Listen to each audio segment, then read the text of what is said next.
Well, welcome to what are we today? Are we Wednesday? The week's just flying by. Welcome to your daily dose of salt and light with myself, Nadine Ness. While I was pressing to start the stream, it gave me a warning that it's not recording. So I'm hoping if you can see this, if it's working okay, if the live is doing fine, just let me know in the comments. Hopefully everything will work fine. Maybe it's just not recording on my own computer. I don't know. I'm not sure. I'm gonna see if I can figure it out quickly. Usually it doesn't do that. Hmm. Strange.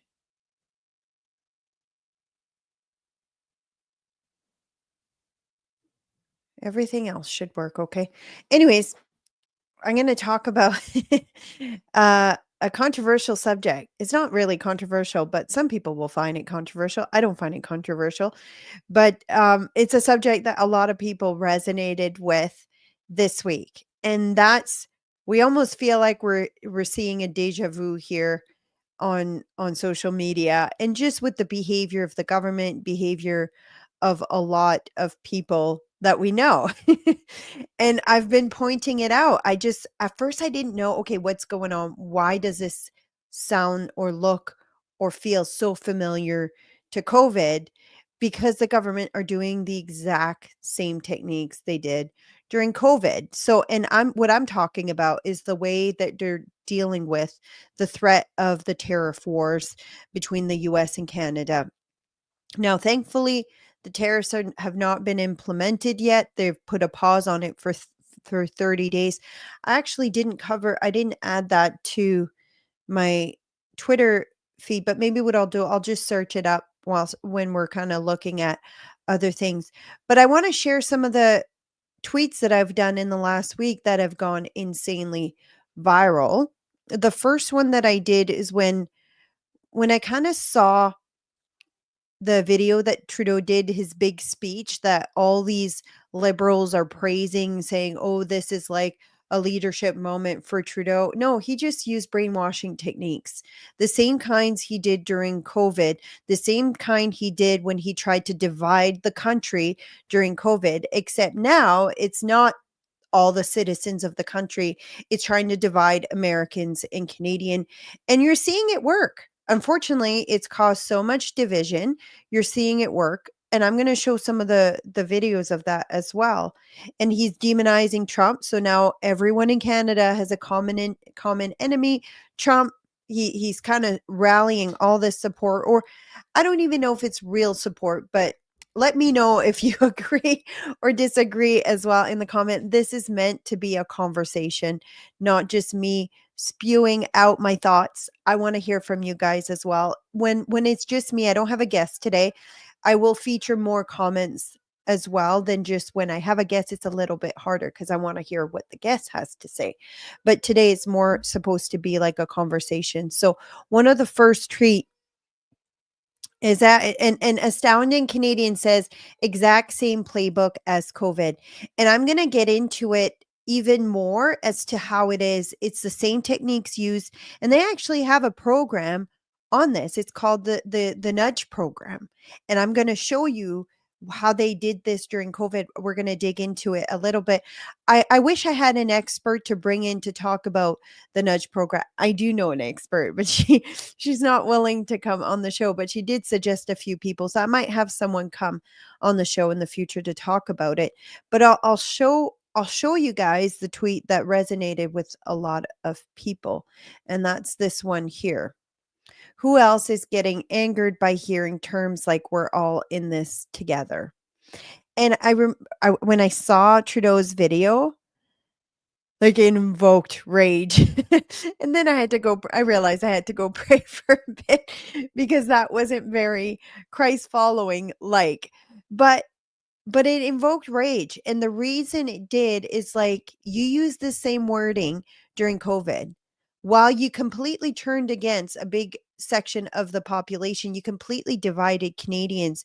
Actually, and I wanna put the blame where it's due as well.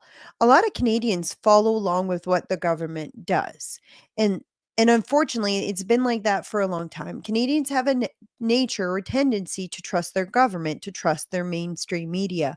And it's not like that in all the countries in the world, but when it comes to Canada, it's because they've kind of shown to be trustworthy.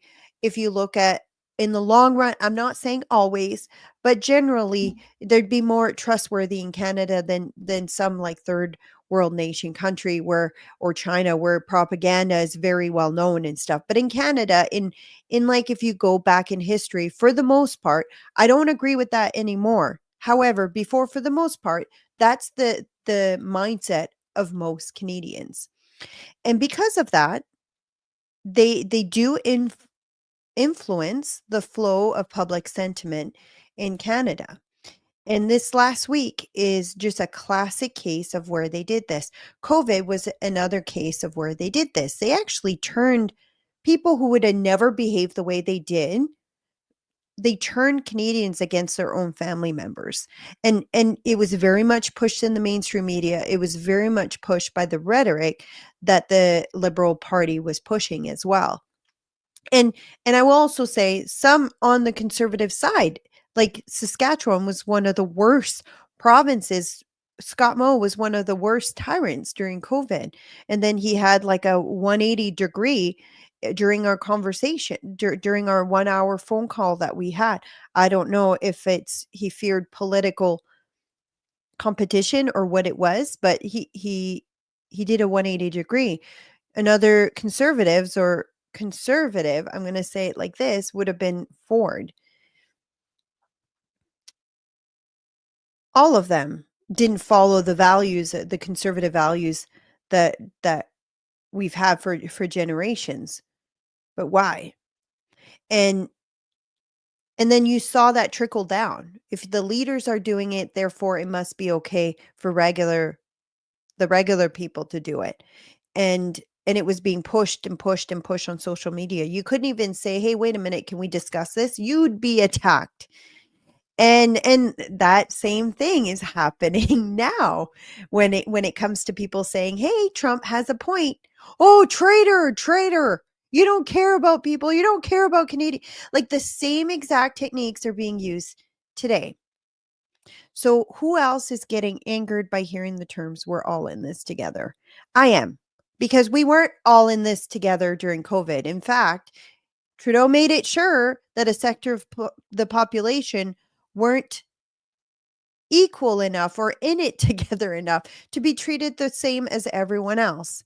Now, oh, Jason Kenney. Yes, Matt Thorntonson said Jason Kenney. I don't know why I didn't put him on. Maybe because he got booted so quickly. But yeah, Jason Kenney was another classic example of that. And Astounded Canadian says it's so infuriating. It is. It is because people aren't even seeing themselves, like they're not even recognizing the brainwashing. I thought, okay, we've gone through COVID. People must see it now. They must recognize this. They don't.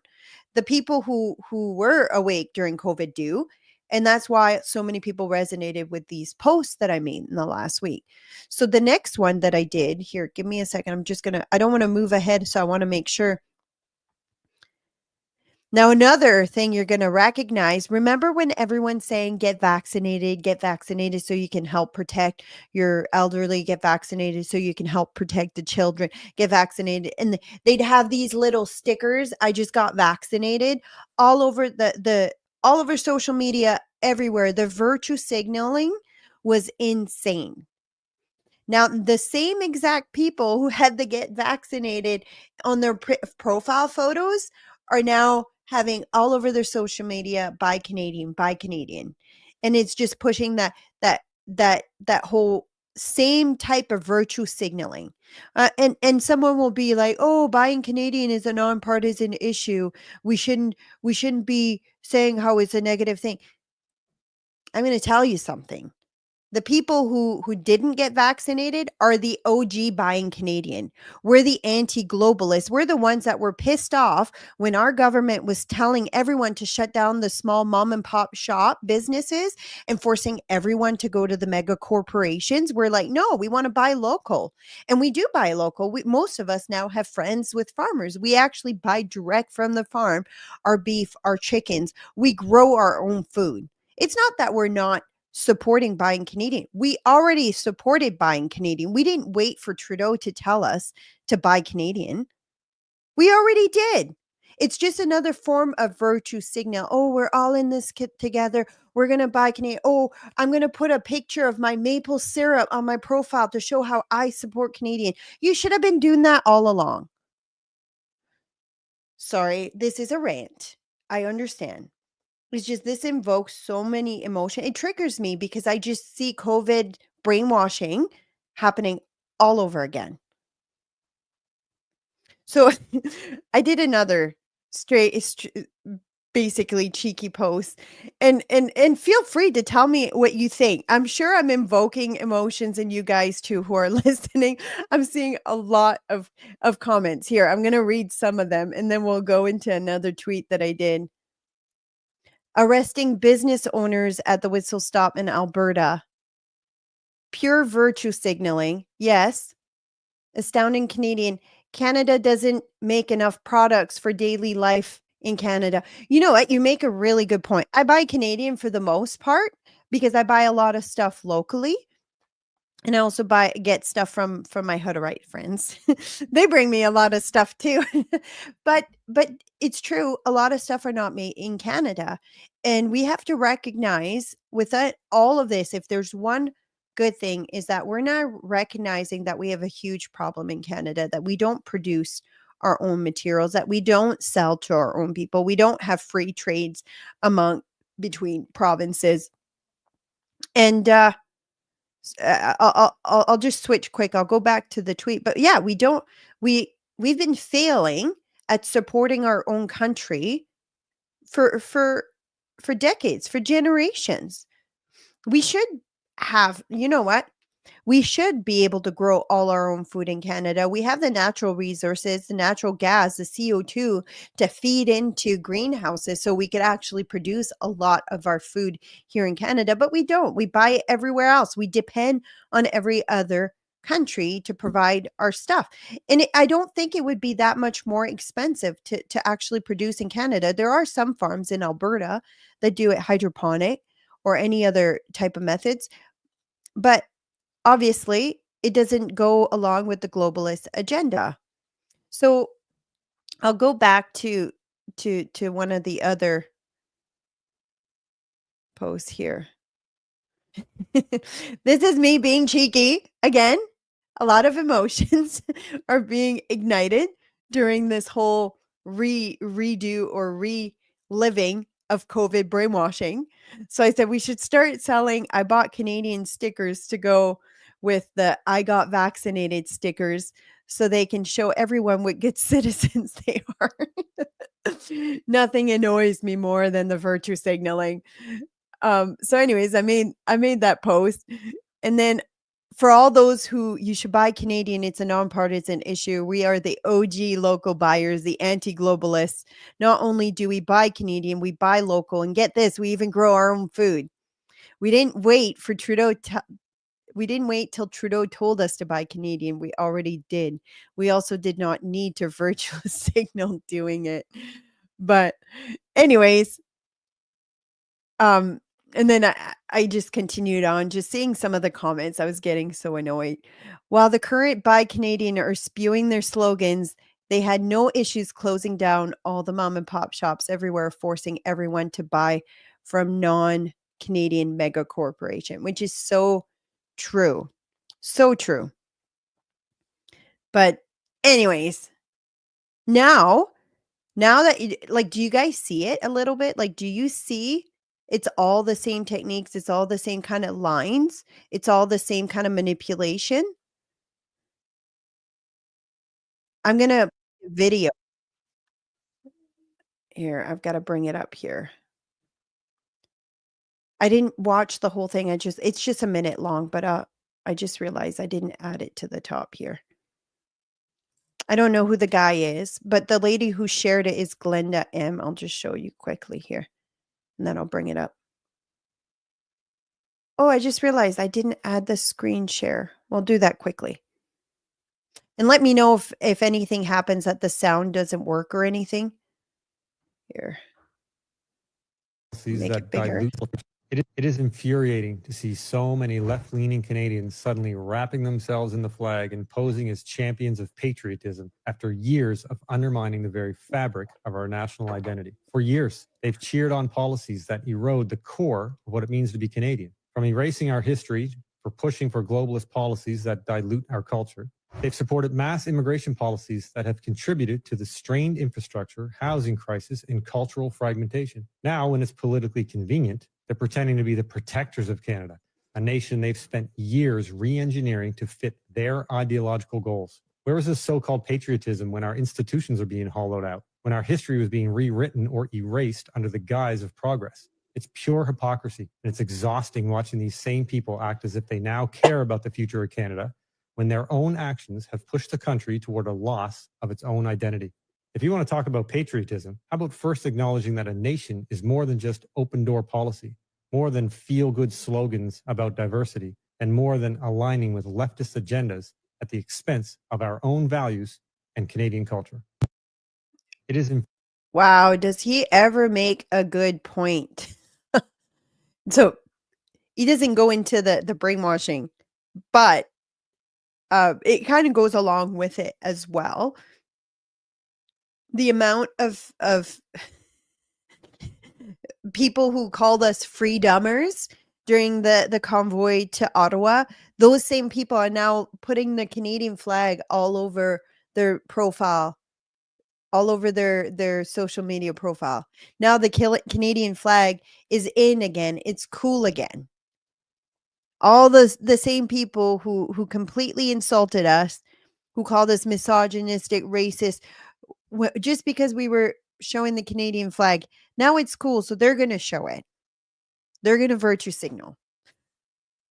The same people who have destroyed our country, who have made us put us in the weak position that we're in to begin with when it comes to the tariff negotiations. Those same people. Oh. Anyways, I'm sure you guys feel the same. Okay, so I'm going to go through a few comments. So Shauna saying he's doing so much good for Americans. She's talking about Trump. Is probably when I was talking about Trump. Exactly. It's great to see he's putting his country first. You know what? I'm going to completely recognize that he is definitely putting America first. And if you don't quite understand why there's so much pressure for securing the border, for Canada to secure its border to fight fentanyl, if you haven't seen yesterday's episode, I had an interview with Sam Cooper, who's been exposing all the foreign interference that's happening in Canada, as well as the criminal organization that are basically running amok in Canada. He was on my show yesterday and doing a deep dive into it. So if you have not seen it, I highly recommend you do. It's going to be very informative. And to be honest, I wasn't aware of the degree of the problem that we had in Canada until one of my followers say, "Hey, watch this video that Sam Cooper did." I already followed Sam Cooper.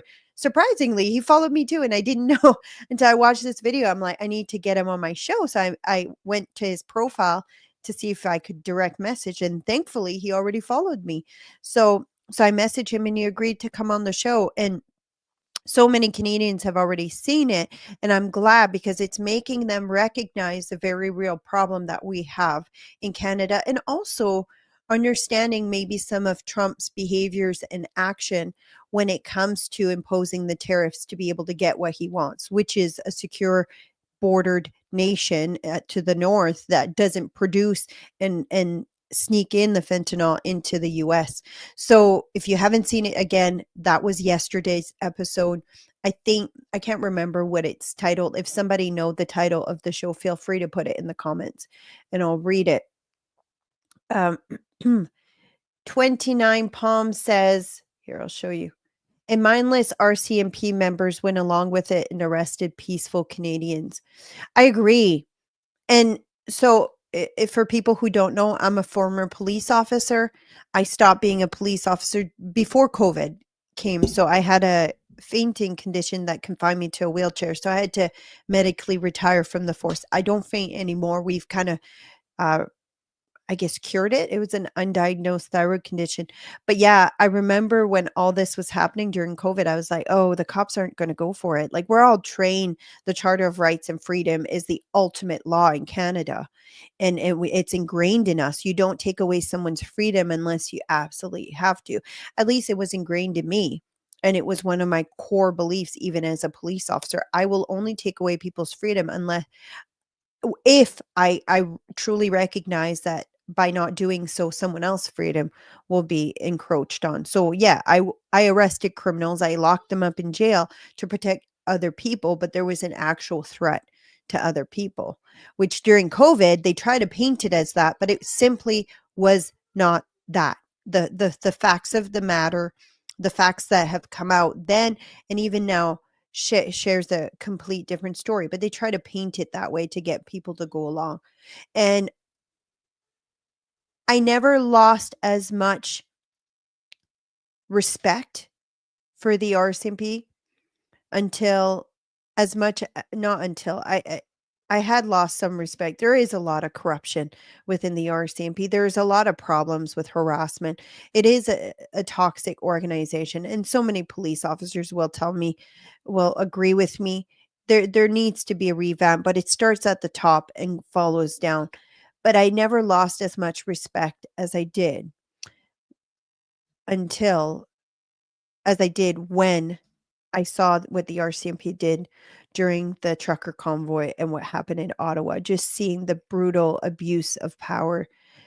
I kept thinking, all it's going to take in that line, all it's going to take is one of the cops to cross the line and face everyone and say, why are we doing this?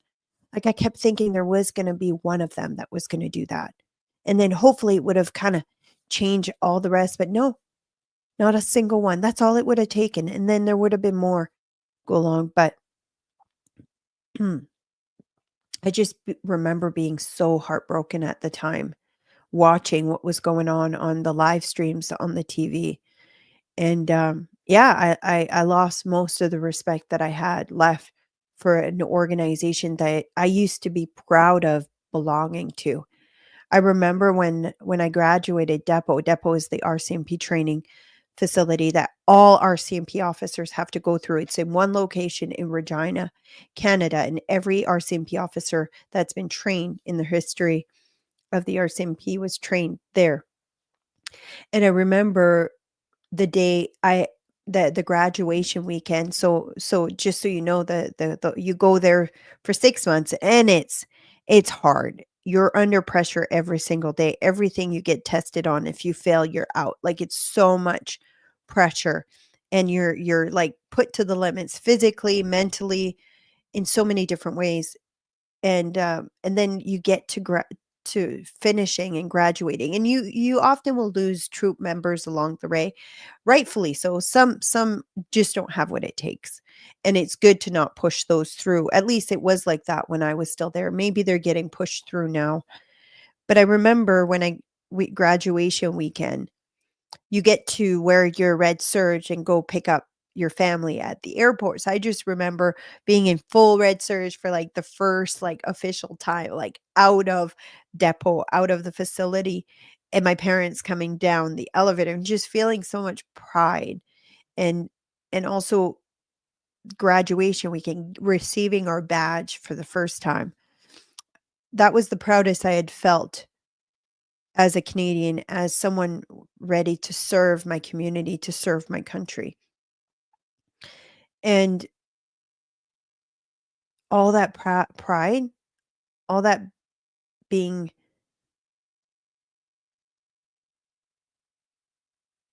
I guess, part of an organization that I used to adore, that went away when what happened in Ottawa happened during the convoy. And I can't say that it's gone back. it's come back since. Could it come back one day? I don't know. I don't know, but yeah, I agree with you. And they made an example of anyone who did speak out. They made an example of any cops that said, "What hey, what we're doing is not okay." They all got punished. They all had to go along with it. Like they all got forced to get vaccinated, even the ones who didn't want to because they were going to lose their job. They actually put them on leave without pay. I know a few RCMP members who actually did go on leave without pay. They were some of the ones that could afford it. So, but it's yeah, anyways. So I'm discouraged just as much as you are with that. And I'm just looking at the other.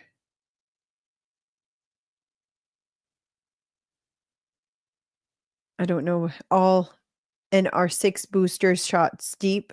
Do you mean the people kind of pushing the whole buy Canadian? Okay, this one's good. Brenda Belanger says Trump forcing Canada to adult is the best thing that could happen to wake people up. We've been in crisis for a decade now. It's so true. It's so true. And if anything, he's kind of made it mainstream to recognize that Canada's going down the wrong path, that we should be more self sufficient. We should be relying more on our own country to produce. We should, and I didn't even go into the whole oil and gas thing. That's been a really big topic of discussion. But the fact that Canada's been the one blocking our energy resource and natural resources the most is shocking. We've all known it's been happening, and a lot of the East Coast didn't know because it doesn't affect them. But now that there's this huge discussion on oil and gas and natural resources, and Trump talking about it, a lot of the people in the East are like, well, maybe we should be doing pipelines to feed our natural resources to New Brunswick, to Quebec, or look, some in Quebec are still standing against it, but maybe if we maybe you know what? Maybe if there's even more threat of isolation or separatism in Alberta and Saskatchewan, maybe it's gonna force kind of the East Coast to recognize, hey, we've kind of treated them poorly. So my husband is the most separatist that he's ever been right now. He said, if we lose the next election, I actually am going to share this tweet. Let's see if I can find it. Okay. He was telling me this yesterday. I'm like, oh, this is going to make a good tweet. My husband says that the voting preferences of Canadians will be his villain origin story. I'm not sure if he's kidding or serious. I think he's more serious than kidding. But so this was a poll for Ontario only, sample size 1,080 people. They probably just polled the Toronto area, if we're honest. But anyways, this was the poll for Ontario only after Trudeau's whole brainwashing Canadian with his like fancy speech. Anyways, so my husband wrote, if Trudeau, if the Liberals get back in, he's going full on separatism. He's already pushing for that. He's done a petition. It hasn't been signed yet by his MP, but he's done a petition to push the separatism. Anyways, it's actually quite well written. Once it gets signed, I'll be sharing it with you guys. But yeah, so my husband posted that. And then there was another poll that was released. Thankfully, some Canadians have some sense into them. This poll says, uh, should I click on it here? See if it doesn't give me more details. I do have the link to it. So let's see if I can find it. I think it's the next. Yeah. So 1,025 people. It was done between January 10th and 31st. So some of it, the results are a bit older, not necessarily in the last week. But if you go into it, I can't go into it here, but you can find that link. Philip Fournier. I think he's the guy that does all. Is he the one that owns that company? 338 Canada? Yeah. editor in chief. I just followed him. So yeah, my husband says if the liberals get back in, I think you're going to see the separatism sentiment go way up in the West. And not only that, it wouldn't shock me if there was like a swoop in by Trump to say, "Hey, join the US." And to be honest, if there was a vote on it, I'm not sure it would go in the direction that Trudeau wants it to go to. I don't think that it would go towards remaining in Canada. And I'm not sure if the 51st state would be it, but or maybe the 52nd state, because it looks like there's a 51st state coming in Gaza. But what I'm saying is I don't think it would go towards necessarily joining the US, but I think it would be very high in separatism. And if the liberals get back in, I think that's just going to skyrocket, especially if Mark Carney is the one in power because he wants to destroy oil and gas. He wants to destroy farming, basically any industry that we have in the West. But I'm just going to see what the other comments are. Astounded Canadian says, I'm so surprised that didn't happen. Where are the patriotic members? Oh, are you talking about the convoy? And you know what? There was a lot of patriotic members here. I'll just show the comment. I just realized. So these comments, if some of the comments are done during the live stream, I didn't know this. They don't show up in the comments after the fact, after the episode is done. And then DI will push those through now. Okay, so he must have been talking about still the RCMP because yeah, DI will push it through in the RCMP now. Oh wow, there's a lot of comments. Did you guys know the more you comment, the more it gets the algorithm out and the show shows up on people? So feel free, comment as much as you want. That's disgusting what the force did. I agree. I spent 2 years in the Maritime working them up. I don't know what that means. Quebec super minister was forced out because he was on board with the pipeline. Oh, really? I didn't know that. Trudeau shut down and Newfoundland offshore drilling and then tried to sell it to China. Really? Huh. Do you have a link to that article? I'd like to bring it up. June Bates says, anyone who votes liberal now has to be completely insane. I have to agree with you. So the plan was to drill, send it to St. John, New Brunswick for refining, and then ship to Cape Breton and sold to Europe. Oh, the offshore drilling. Yeah, so a lot of people don't know there's this big refinery in St. John, New Brunswick, owned by Irving. So Irving is kind of like the superpower in the East Coast. They own a ton of businesses, but they have a refinery there. But they don't have oil production. They get like oil from like the Middle East and other countries, and they refine it and then sell it to the East Coast and sell it from there. But there's no actual oil being I guess, not exported, extracted in New Brunswick.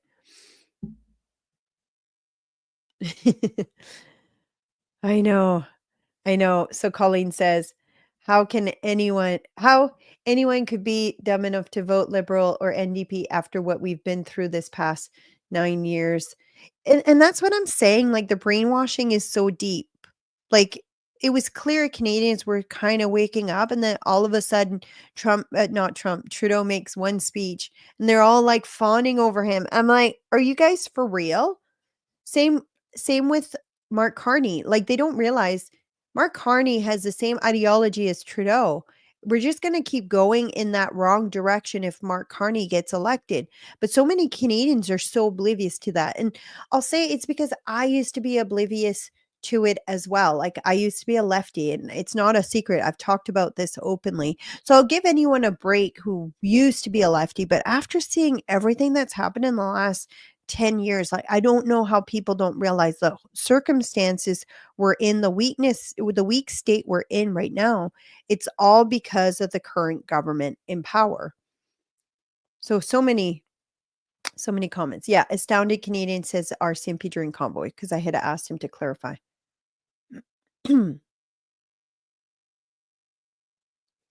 Kilo says, "Thank you for educating us on the issues. Most people are unaware of it." No, it's true. It's true. And like I said, I'll give anyone the benefit of the doubt from previous years because I don't think we were feeling the pressure, feeling the issues now, but we very much are now. But okay, now with the brainwashing, how are they doing it?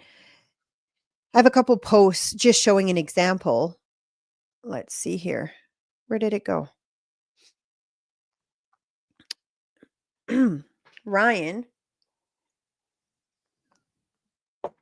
this is how you psyop an entire nation within days to hate Americans and their products. It's that easy. The media pumps out stories, politicians push rhetoric, and instead of just disliking one man, they turn on the entire country. Many Canadian businesses rely on relationship with the US. It would not be in anyone's interest to burn that all down. And you kind of see I'll read them to you in case you can't see them. So these are some of the articles that have been published in the last week. It goes hand in hand with Trudeau's messaging and the Liberals' messaging. They want to make a common enemy. I'm actually going to share quickly before I go into this. I'm going to see if I can find it.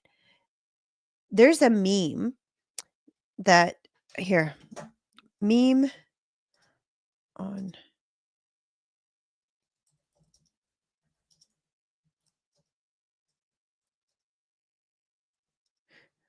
I got to find the meme. Yeah, here. I got to open it up. See if I can.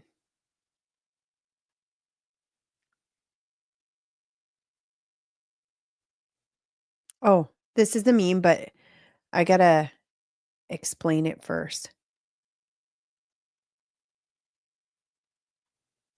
Here. Oh, it's on Twitter. Even better. You don't need to fight them. You just need to convince the pitchfork people that the torch people want to take away their pitchforks. This is so classic of what the Liberals are doing along with the media. It's classic. So the pitchfork, basically, they're trying to turn Americans against Canadian and Canadians against American. And 29 says, "Are you Métis?" Technically, I used to think I was. However, I'm being told the term cannot be used for Eastern Indigenous. So I am mixed blood, part Indigenous, but I can't use the term Métis because that only applies to the West Coast. So I'm part Mi'kmaq, part French Acadian. So if I look partially Native, it's because I am. I have some Indigenous features. So I am, but I can't use the term Métis. I have to say part Indigenous. I've been educated on the matter. But yeah, here's some of the turning the pitchfork against the torch people. Trump tariff will turn drivers well Trump tariff turmoil drives travel. Oh, sorry, it's too small. I got to get closer. Drives travel cancellation. We can't support what's going on down there. Boycott US products and buying Canadian. We want to hear from you. Trump tariff. Many Canadian travelers are saying anywhere but the US. Did Trump wake sleeping giant of buy Canadian? Why some won't budge? Travel agent sees client canceled trips to Hawaii after BC urge vacationers to avoid US. And you know what's funny? They're not just saying avoid US, they're saying, "Oh, buy from China instead." Like like there was there was this business that buys American products. So they're a flooring business and they buy American products because they're higher quality. And it's not like we have those products being made in Canada. So therefore, they're now being encouraged to buy from China. Are you guys like even recognize, like, is a light not coming on that something's off? That you're now like being convinced to buy from China of all people instead of the US? Like your closest ally, the people that are most likely. No, no, buy from a communist country that runs factories with children working in them.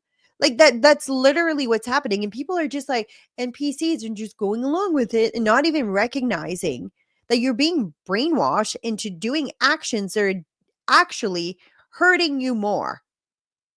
But oh, we're just going to go along with what the government and mainstream media tells us to do. Like, wake up, people. I'll read some more of those. Like instead of going to travel to Hawaii, no, we're going to go to Cuba instead. Like, we should just all go to Cuba and support Cuba instead of the US. Like, seriously. Like, are you not waking up? Just a little bit. Flagrant disrespect of US tariff threat has some Canadians taking their money elsewhere. Want to buy Canadian? How to find alternatives to big US brands. Canadian cancels trip. Ban American booze after Trump's tariff. Sentiment to buy Canadian grows among looming tariff. Made in Canada versus product of Canada. Know the difference to buy Canadian. It's brainwashing. And so many are falling for it.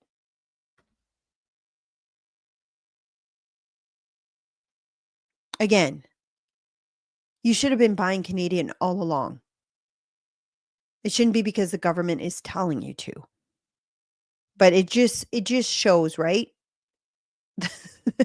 the narrative they're pushing.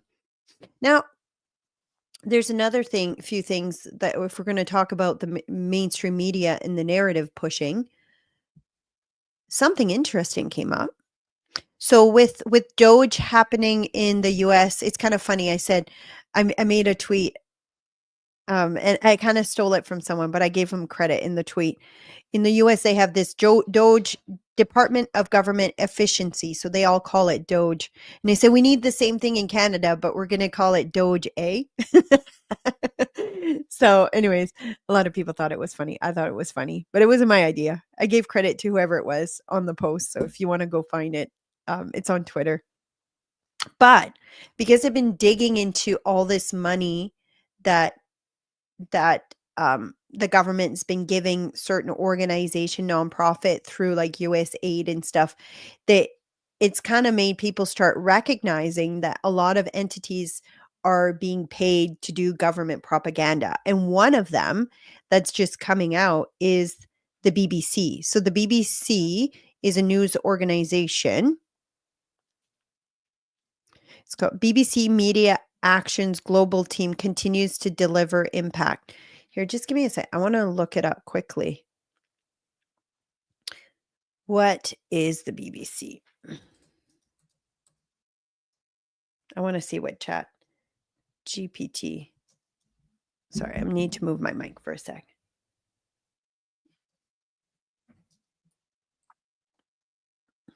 See what chat GPT comes up with.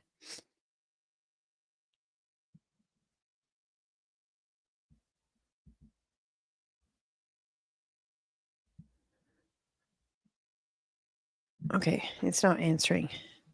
What does... And for those watching this, just so you know, this is live. And if you're watching it on the replay, I do this. I look stuff up. Sometimes it's stuff that my viewers and listeners send. Sometimes it's kind of like a Joe Rogan podcast. You know, they start talking about something and then they look it up, but they have help. I'm just a one-person show. So I don't have like a friendly helper like Joe Rogan does. So when I bring things, I have to look it up. Okay. BBC stands for British Broadcasting Corporation. That's what I thought. It's in the UK. You want to know how much Canadian supports? 907,000 euros. So that's the equivalent to about 2 million Canadian. We fund the BBC. You want to talk about cutting spending in Canada? That would be one where we should cut spending. $2 million to a news organization across the world? Maybe it's because they want to force them to share favorable coverage of Trudeau.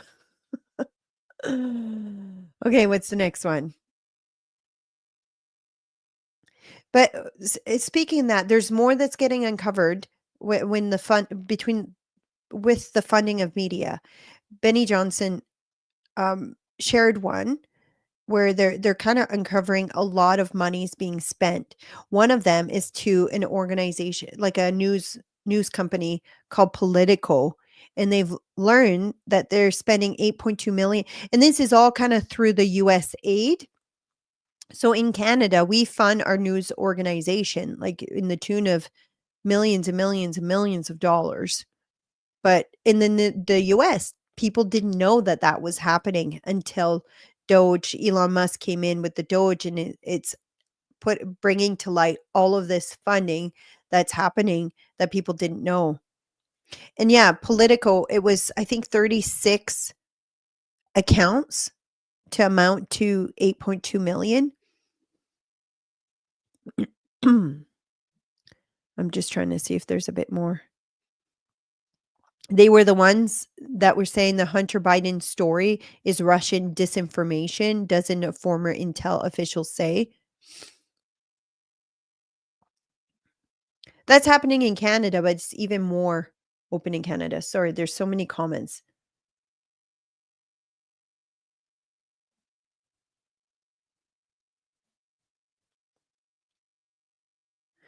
Okay.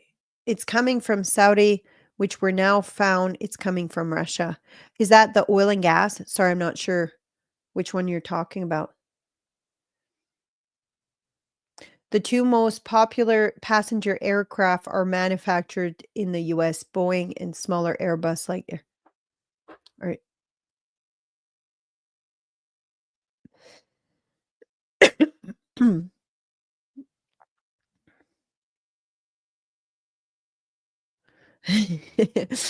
JB Alberta. These are the same people roll through Starbucks on their USA made app phones in their foreign made car after shopping at Home Depot buying Chinese made products. Didn't tell you to buy Canadian. It's so true. It's like the virtue signaling. I'm such a good Canadian citizen. Look at me. British Broadcasting Corporation. Thanks.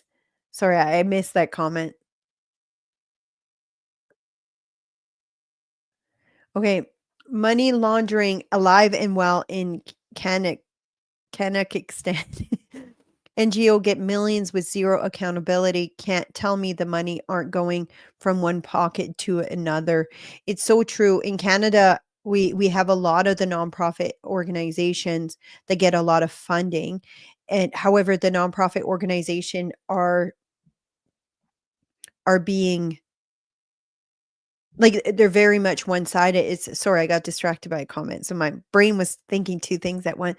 They're very much funding leftist organization, conservative organization don't get the funding because we won't abide by a lot of the lefties' ideology, so we don't get funding. So, the nonprofit organization that I founded, we get $0 from the government.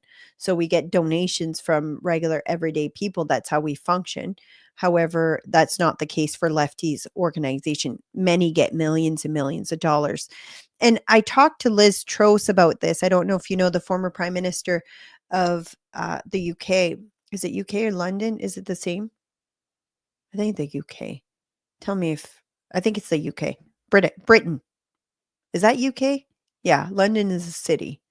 Anyways, Liz Truss was at an event I was at last week, and I asked her, I said, and she was talking about what's been happening overseas. And I said, well, we have a huge problem in Canada. All the nonprofit organization are getting funding from the government. how do you compete with that? They have all the government funding, they have all the left-leaning unions, and then you have conservative organizations that are really, really struggling. And we want to advance causes, but we just don't have the funding. And they said the only way to fix that is to stop all funding to nonprofit organization. So the left-leaning ones or the right one. Because if you just fund to the right, then it's gonna be a back and forth every time there's an election. There should be just no funding to nonprofit organization. I think that's what the US has recognized and is starting to do. Although the US has definite advantage when it comes to conservative nonprofit organizations, because a lot of businesses recognize if they don't support these things, then their businesses get affected. We don't have that happen in Canada. A lot of times business don't want to support these organization or be shown publicly that they support it financially, because then they get targeted for cancel culture. So like we were the event that I was at, that Liz was at, was kind of a fundraising type of event for conservative organization. And a lot of the big companies that support the work that we do say we can't have it on our pay or on our stubs that we give money to this, because then we're not going to be able to get government contracts. We're not going to be able to get ahead. Um, and a lot of them get government contracts because a lot of things in Canada are very much crown corporation organized. So, and they don't want it affected, so they can't even put on their donations a conservative organization. So it's definitely a really big problem. I don't know how you fix that. So, but yeah, I'm glad Trump is doing that. Okay. Now, I've kind of done talking about the COVID stuff. We're 51 minutes in. I'm going to go a little bit again. If you didn't watch yesterday's show with the interview I did with Sam Cooper, I highly recommend you do.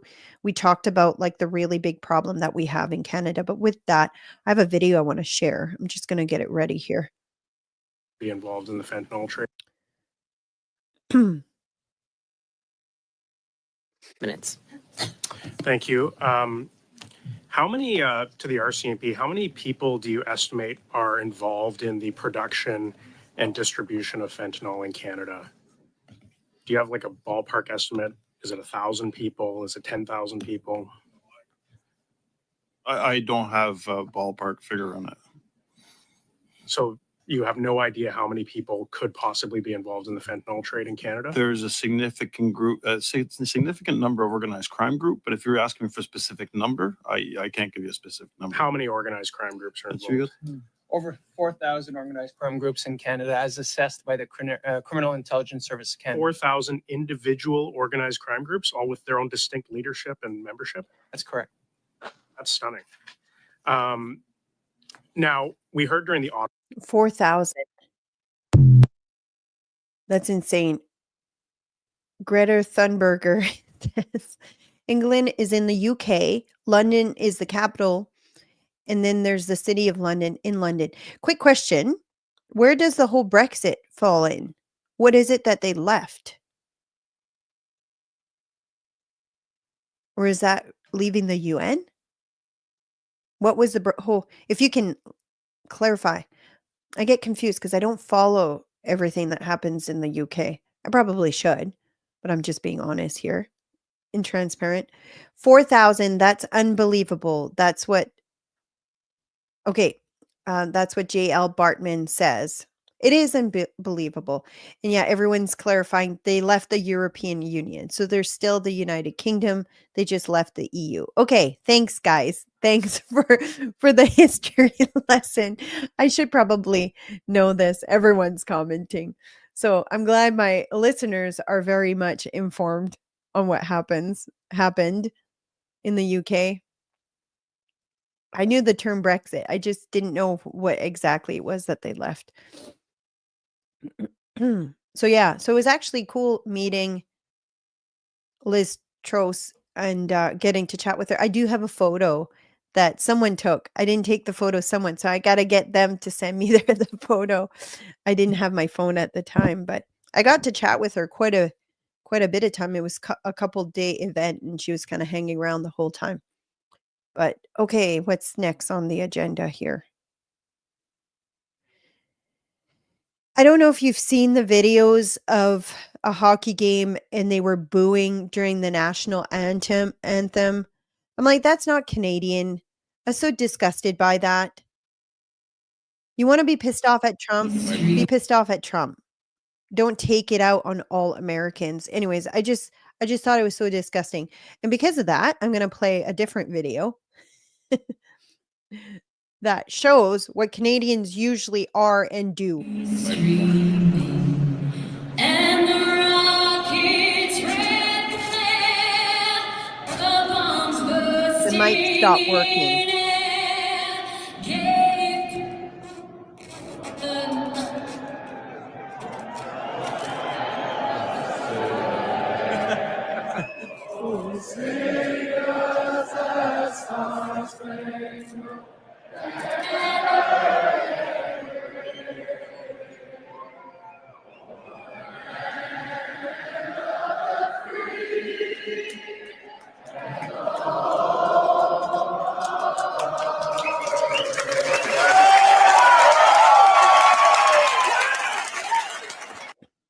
Now that is Canadian.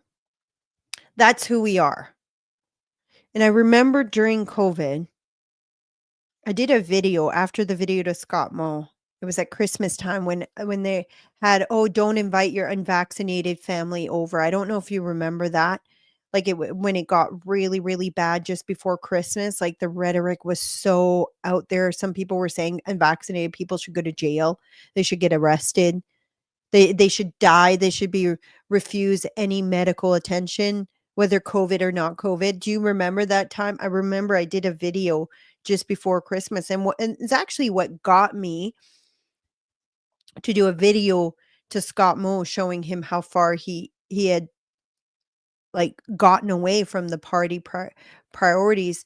But I remember at the time one of my board members had called me, and she was bawling because her father, her direct family, were not allowing them to come over for Christmas. She's like, "It's getting so bad, Nadine.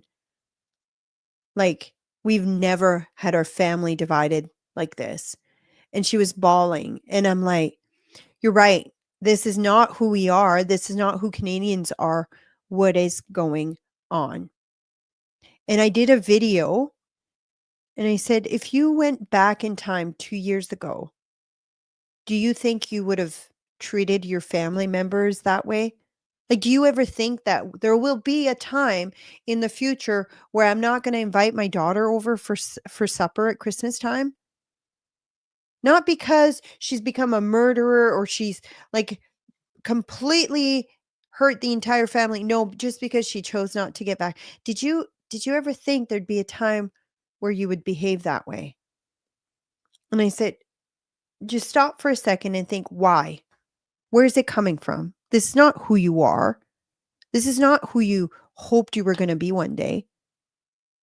And I'm going to give that same advice to the people who booed the American anthem in Ottawa. Like, this is not who Canadians are. This is not how we behave. Like, where is that even coming from? Where, like, is it because Trudeau is making out the US to be our enemy? Like, literally, it's the same thing as the meme that I shared earlier. You just have to convince the people with the pitchfork that the people with the torch are the enemy and they won't come at us. And that's what Trudeau is doing. And that's what the Liberal Party are doing. And you're falling for it. Like, this is disgusting. This is not Canadian. And not only that, they've destroyed the identity of Canadians in the last 10 years. This is just another example of one of them. When Trudeau did his speech, "We have no national identity," we do. We don't boo at Americans when they play their national anthem at our game. What we do is we finish. If the speaker stops working, we finish their national anthem for them. That's what Canadians do. That's who we are. Don't let some Trudeau destroy who we've always been. Don't do it. Anyways, I'm very passionate this episode, in case you haven't noticed. I have a lot of feelings. I'm pissed off. I'm pissed off at this leadership, at this government, for destroying who we have always been. I'm absolutely infuriated.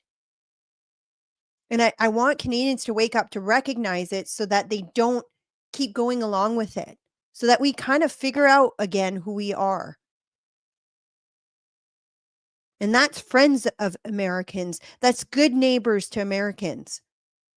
We share the same values. We share a lot of the same cultures. Are we different? Yeah, we are quite a bit different. But we have so many more similarities than we do differences. And I hate that this government is trying to pin us against them. I hate it. I absolutely hate it. On other news, we're going to talk about the convoy again. Remember the court case that deemed that the Emergency Act was not, the elements weren't met? I can't remember the proper term. Feel free to say it in the comments. But they're appealing that decision. That was not legal. They were saying the Emergency Act was not legal. Anyways, they're appealing the decision, and it's in the courts right now. So if you haven't been following, yeah, they're trying to appeal the Emergency Act, and the people in Ottawa hate patriots. That's what Tony Knapp said. Is it Knapp? Oh, sorry, you're not seeing it. I'm just realizing I need to switch screens. There you go. Sorry, again, it's a one-person show. AG defends freezing bank accounts, claiming it was a seizure, but it wasn't a seizure, but a financial incentive to end the protests. So blocking access to your own money isn't government control. Even the Chief Justice isn't buying it. If it's not a seizure, what is it? Freezing assets to force political compliance is Orwellian. Is that how you say that word, Orwellian? Okay, the K is silent. Tony Knapp says the K is silent. Okay, good. I'll know for next time. It's time for all Canadians to unite and remember who we are, who my uncles and great uncles died for in the world in the Second World War. Yes. Oh.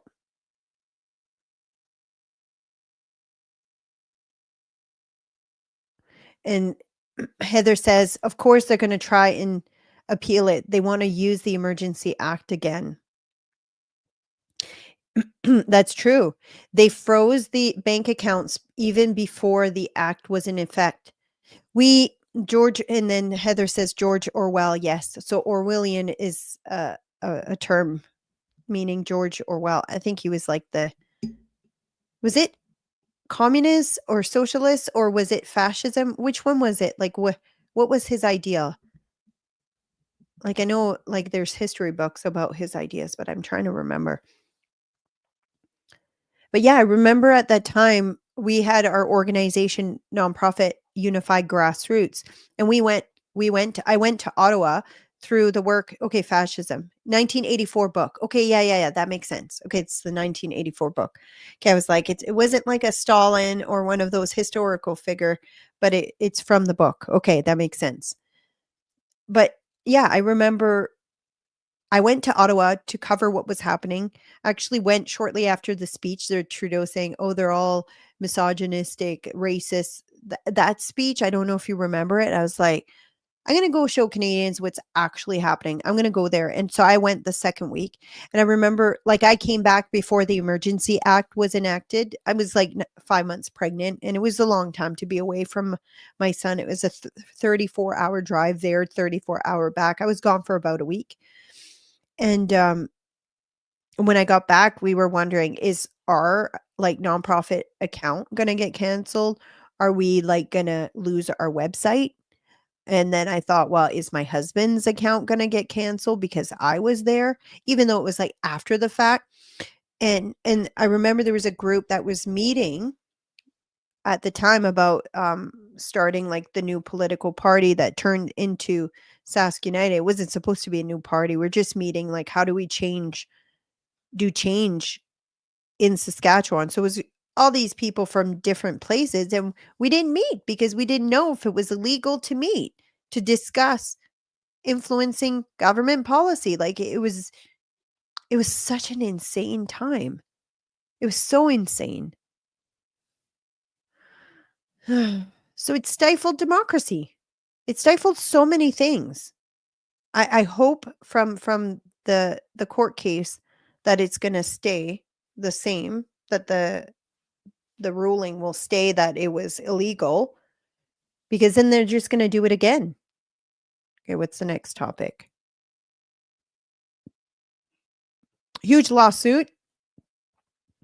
So a bunch of people, so these three swimmers from Penn are suing the Ivy League and the NCAA for allowing male William Leah Thomas to be in their changing room while they were completely nude, and then allowing him to compete against them.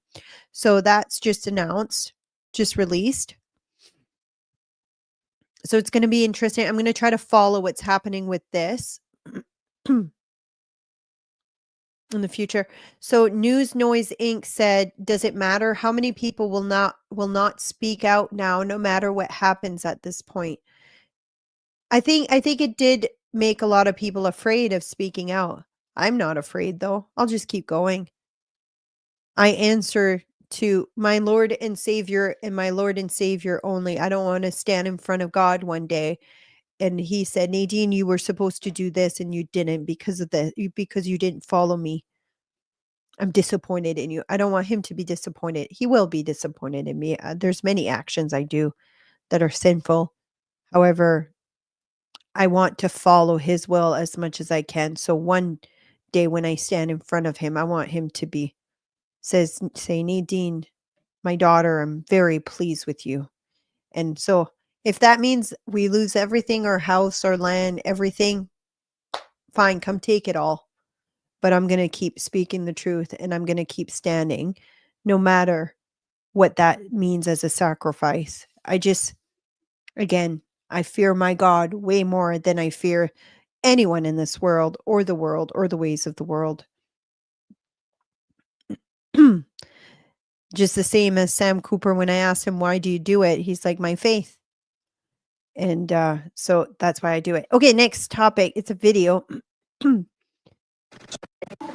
going to talk about Gaza and Trump's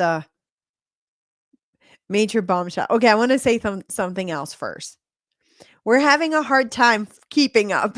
I'm having a hard time keeping up with the show and with the insane stuff that's happening in the US and everything that Trump is doing. I don't know if you're the same. I'm having a hard time keeping up because one day after the next is like this breaking bombshell news, big life-changing event for so many people, and I can't keep up. But one of them that just completely shocked me is this one. So I'm going to play it up here. I just got to bring it up for you guys to see. In the Palestine. And there was a bit of premonition that it might be going in this direction. I don't know if you remember. I'll play the other video later, but I'll play that after. Let's listen to this one first. The only reason the Palestinians want to go back to Gaza is they have no alternative. It's right now a demolition site. This is just a demolition site. Virtually every building is down. They're living under fallen concrete that's very dangerous and very precarious. They instead can occupy all of a beautiful area with homes and safety, and they can live out their lives in peace and harmony instead of having to go back and do it again. The U.S. will take over the Gaza Strip, and we will do a job with it too. We'll own it and be responsible for dismantling all of the dangerous unexploded bombs and other weapons on the site, level the site and get rid of the destroyed buildings, level it out, create an economic development that will supply unlimited numbers of jobs and housing for the people of the area. Do a real job, do something different. Just can't go back. If you go back, it's going to end up the same way it has for 100 years. Okay, so I just want to share. Look at BB's face.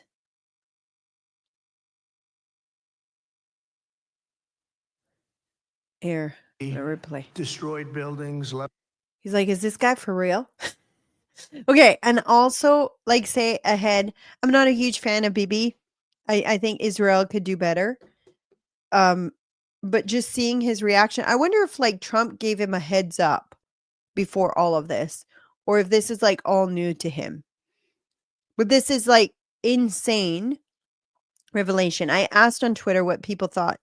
I have mixed feelings about it. I don't think all Palestinians should be kicked out of there. I think there's a lot of Palestinians that don't necessarily want the complete annihilation of Israel that live in Palestine. I do think there's a lot that want to completely annihilate Israel and kill every Jews. We've seen many of them say so themselves, and I think the children are being kind of brought and trained into that. But the fact of the matter is a lot of Gaza has been completely destroyed, whether it's bombs or whatever. And I like this idea of an entity coming and helping them rebuild.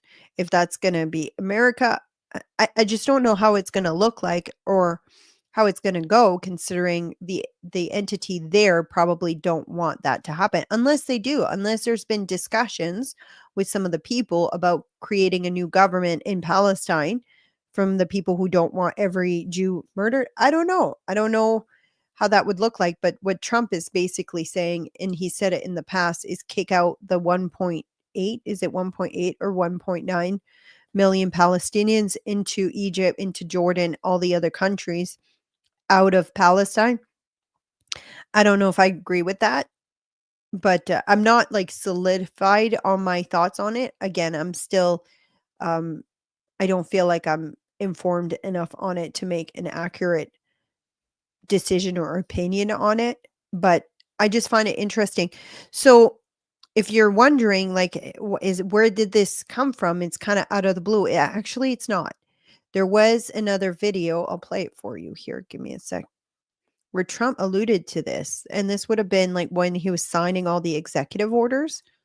Is that on the 20th? Yeah, January 20th. I'll play it for you. Mr. President, that you can keep the ceasefire in Gaza and conclude the 3 phases of this deal? I'm not confident. That's not our war, it's their war, but I'm not confident, but I think they're very weakened on the other side. Do you support the 2 states? Gaza, boy, I looked at a picture of Gaza. Gaza is like a massive demolition site. That place it's really got to be rebuilt in a different way.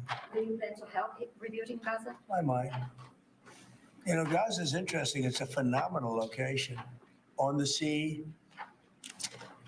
best weather. You know, everything's good. It's like some beautiful things could be done with it, but it's very interesting. But some fantastic things could be done with Gaza.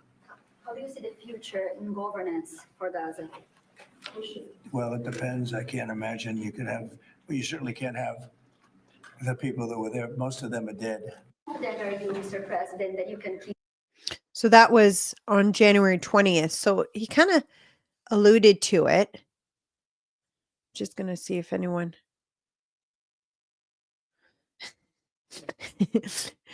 Allen says, I think Trump shocks his own staff with some of his announcements. I agree. We're having a hard time keeping up. I wonder if they're having a hard time keeping up as well. And I think in the sentiment on this was kind of all over the place. There was one take that I really liked, but I don't know if I saved it. I'm going to see if I did in bookmarks. I hope I did. I may not have.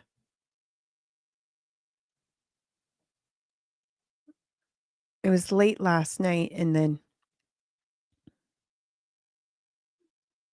I was actually saving a lot of the takes on the post that I made asking people what their thoughts on it was. Let's see if I can find that post. I might have saved it under there.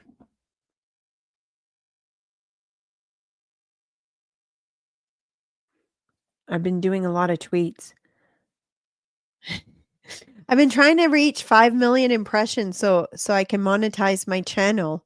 They changed the criterias and now you need 5 million impressions. So I've been trying to reach that. So I've been posting a lot. Where is it now? Okay.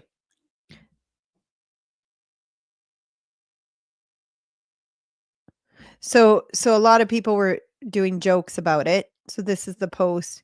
I've posted a few. I'm just pitballing here, but Mira Gaza. Trump took the free Palestine to mean we're taking Palestine for free. Trump saw free Palestine poster and said, "Hey, I'll take it."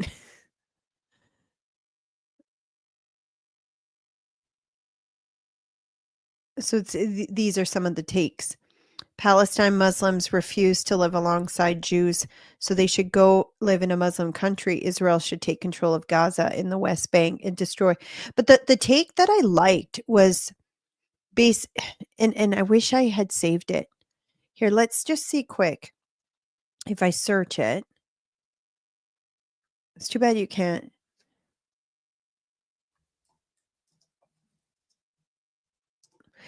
The take was that basically it's not going to Israel and it's not going to the Palestine. It's a third party person that's coming in to negotiate with the two. That's kind of what the take was.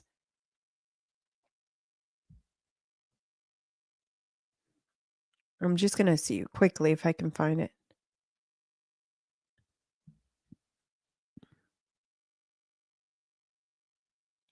Here's Matt Walsh's take.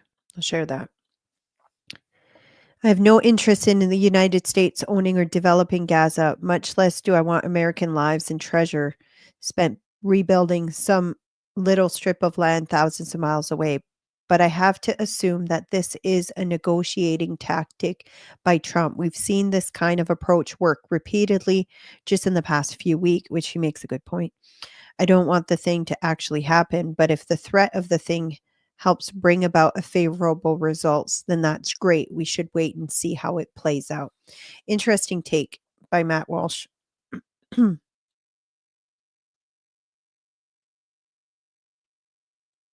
just trying to see here.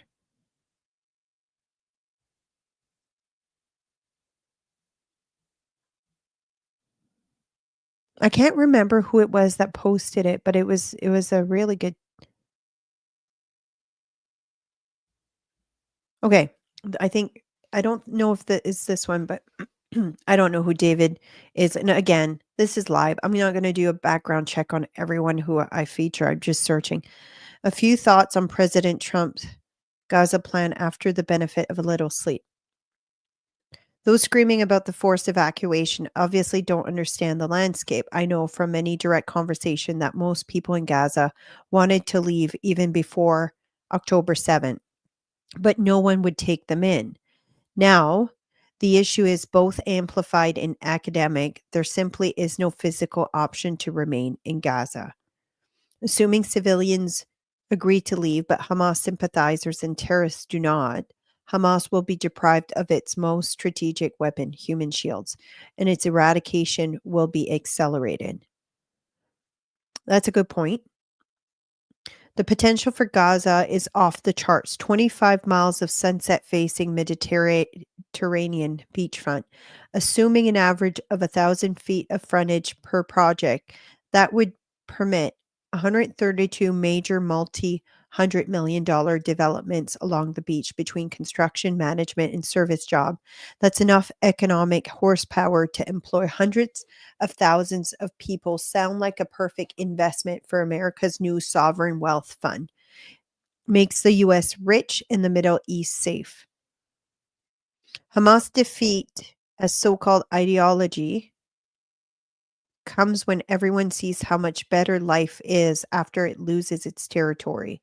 New Gaza will be a perpetual monument to the defeat of radical Islamism. So that's the take of one person. What are you guys' take? Brenda says Trump is a businessman.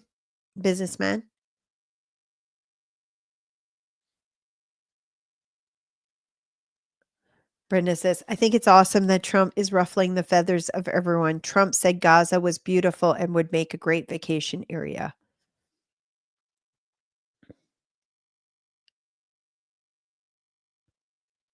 If it takes 5 years to rebuild, that is a generally peaceful time. That affords long lasting peace working for the future.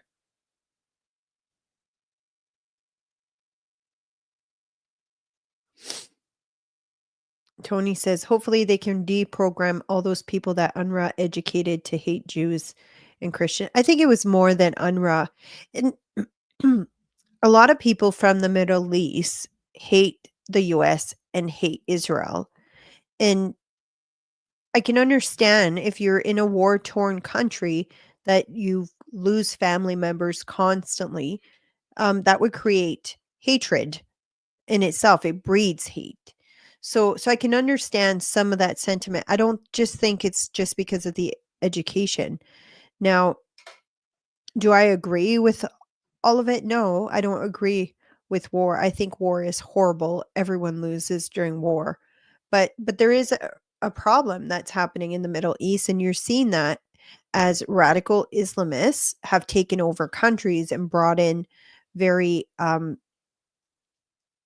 very awful ways of governing a country.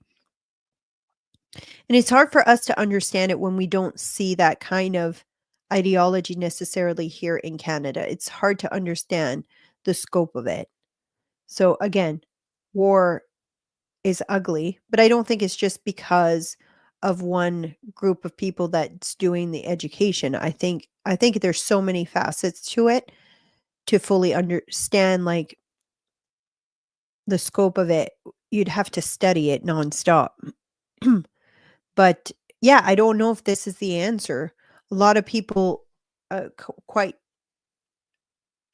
have ideas as to how to fix this problem when you have a country like Palestine who wants to completely take out every Jew in Israel completely, destroy it till they don't exist. How do you get to a point where the two live in peace? I don't know. Maybe this is one of the solutions. I don't know if it will be, but I know that economic opportunity can often revive a population. Now, would some of them stay? I don't know. News Knows say a two-state solution, it was always about which country got the water. It is always about the water. Trump might be able to address that when rebuilding. But that's the thing though. You have to look back, there's been attempts at two-state solution for generations. And what happens? Palestine continues trying to bomb Israel. They don't want a two-state. So like the majority of people leading Palestine right now, like the governing power is Hamas. They don't want a two-state solution. They want the complete erasures of Jews in Israel.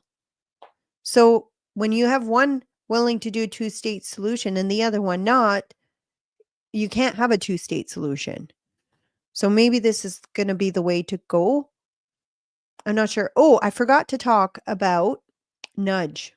I'm going to share it with you guys here.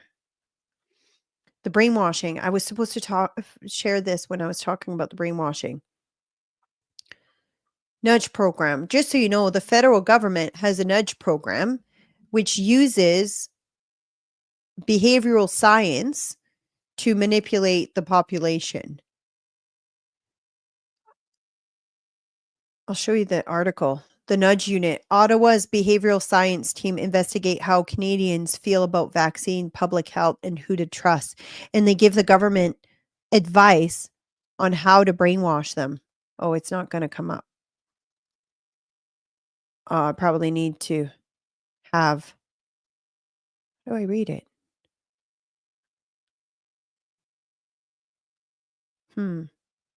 Yeah, I don't pay, so I'm probably not going to be able to see it. But this is like the AI version of Google. And I know some of you will say, don't use Google. Look, I don't have time to start looking for other things right now. I just searched it. It came up. So I'm like, fine with it. Change default settings. So set the default option to encourage a desired behavior. Make certain options more or less appealing. The vaccine passport, you can't go to your kid's sports game. You can't go into a restaurant. That's an example of a nudge program. Help people remember to make the desired choice. There's so many techniques that they use. Like, remember that video where there was like a little kid playing on the playground, or a little kid was looking outside the window, and the mom says basically you can't go play outside because you don't know if your friend's vaccinated, and then it taught the child on how to convince the friend to get vaccinated. Like, I don't know if you guys remember that video. That would have been considered like part of the nudge program. Show people that others are making the desired choice. Use social biases. Same thing like with the articles that I was sharing earlier. This here, give me a sec. Show people are making the desired choice. That's like nudge brainwashing. They perfected it during COVID, and now they're using it on people again. I'm going to do a deep dive into it in the future, but I'm not going to do it today because we're already past the time. But I'm going to hopefully get an expert to talk about it. But yeah, lots of strong feelings on this show. I get passionate when I talk about what happened during COVID and just the brainwashing and stuff. And I think I'm passionate about it because, like, I feel I need to fight back because I was myself brainwashed in the past. Like, I've talked about that, like how I believed everything mainstream media told me. I believe everything the government said. And I feel bad for people who are still stuck in that, still brainwashed. And I think that's why it bothers me so much, because I recognize it more, and I was fooled before. So, like, never again will I ever be fooled. It's that kind of thing. It just ignites something in me, and it makes me want to expose it. But yeah, so if you know someone who's brainwashed, you should send them this episode, said that they start seeing the little things that are happening and maybe start recognizing. But yeah, it just ignites something. So if you want to see more of this kind of content, you can follow me on YouTube, Facebook, Twitter, Rumble. If you search Nadine G Ness, G as in golf, Nadine G Ness. I'm on all those platforms. And yeah, I do daily show Monday to Friday. Usually starts around 12. I was a bit late in getting it going today. Just I couldn't get figured out the recording, and I still don't have it figured out. So I don't know. Hopefully it'll still post, even though it's not recording to my local computer. I don't know why. But yeah, if you want to get notified of it, set up the notification on Facebook. I think it's just like you can set notification to view all, and it'll let you know when I go live. Same thing on Twitter. I don't know about YouTube. YouTube, I think you just subscribe. So yeah, just do that, and then you'll be able to see when I go live. But yeah, thank you so much for joining me, and I will see you guys tomorrow. Tomorrow is Thursday. I think lawyer Jeff Rath, that was on the show on Monday, is going to be back tomorrow. So we talked about him coming back later on this week. So I think that episode will be covering the report. So Jeff Rath is the one in charge of the lawsuit for all the vaccine injured in Alberta, as well as the lawyer that kind of won the case that deemed the mandates not lawful in Alberta. So he's coming tomorrow, I think. So yeah, tune in tomorrow at 12 o'clock for that episode, and I will see you guys then.